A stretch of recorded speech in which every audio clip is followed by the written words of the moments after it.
3-4 বছরের ছেলে মেয়ে ফরজ নামাজের লাইনে দাঁড়াইলে কোন কোন মাওলানা বলে নামাজ মাকরু হবে, আবার কোন কোন মাওলানা বলে নামাজ হবেই না।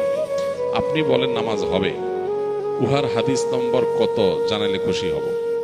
হাদিসের এক্সাক্ট নম্বর তো আর আমি নিয়ে এখানে বসি নাই বা মুখস্থ নাই, এভাবে তো হাদিস নম্বর মুখস্থ বলে দেওয়া কঠিন, তবে খুঁজে বের করে দেওয়া যাবে আপনাকে। এটা 2-4 মিনিটের ব্যাপার। মোটা দাগে বিষয়টা হলো যে এক সময় ওলামায়ে কেরাম ছোট ছোট বাচ্চাদেরকে নামাজের কাতারে রাখতে নিষেধ করতেন, পিছনে দিতে বলতেন।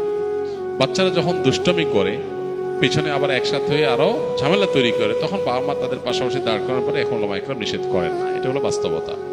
আর নবী করিম সাল্লাল্লাহু আলাইহি সাল্লাম যখন নামাজে দাঁড়িয়েছেন, সিজদায় গিয়েছেন, তার নাতি হাসান হোসেন রাদিয়াল্লাহু তাআলা আনহুমা তারা এসেছেন এবং নবী সাল্লাল্লাহু আলাইহি সাল্লামের পিঠে চড়ে বসেছেন কেউ।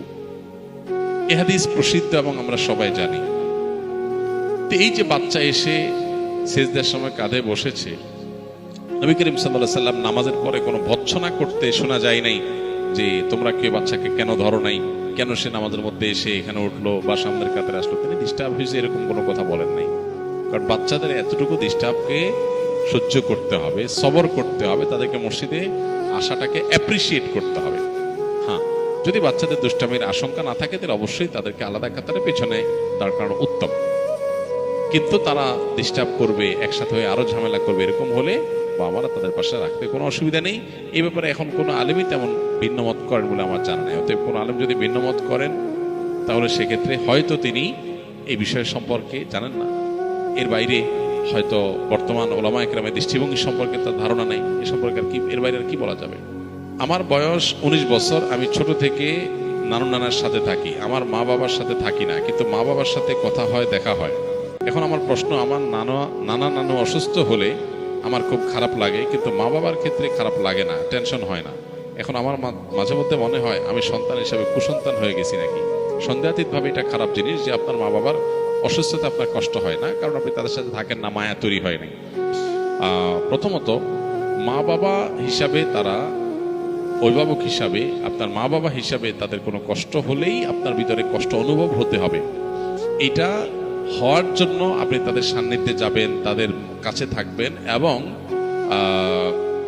আপনার এই কাউন্সিলিংটা দরকার যে মা বাবা আপনার জন্মদাতা, নানা নানু নন, অতএব দুনিয়াতে আসছেন তাদের উসিলায়, তাদের মাধ্যমে, নাহলে দুনিয়ার আলোই দেখতেন না।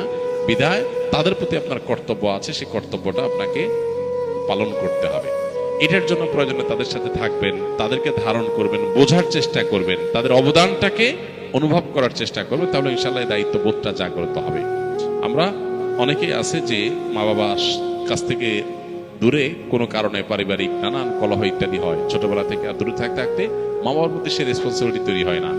মানুষ হিসাবে আমি দুনিয়াতে আসছি কার মাধ্যমে, তার কথা স্মরণ হওয়া, তার সুখে দুঃখে তার শুভাকাঙ্ক্ষী হওয়া এবং তাদের কল্যাণ কামনা করা, এটা আমাদের একেবারে সৃষ্টিগতভাবে আমাদের মধ্যে চলে আসা উচিত এবং এটা না আসলে প্রয়োজনে কাউন্সিলিং এবং মোটিভেশন নেওয়া দরকার।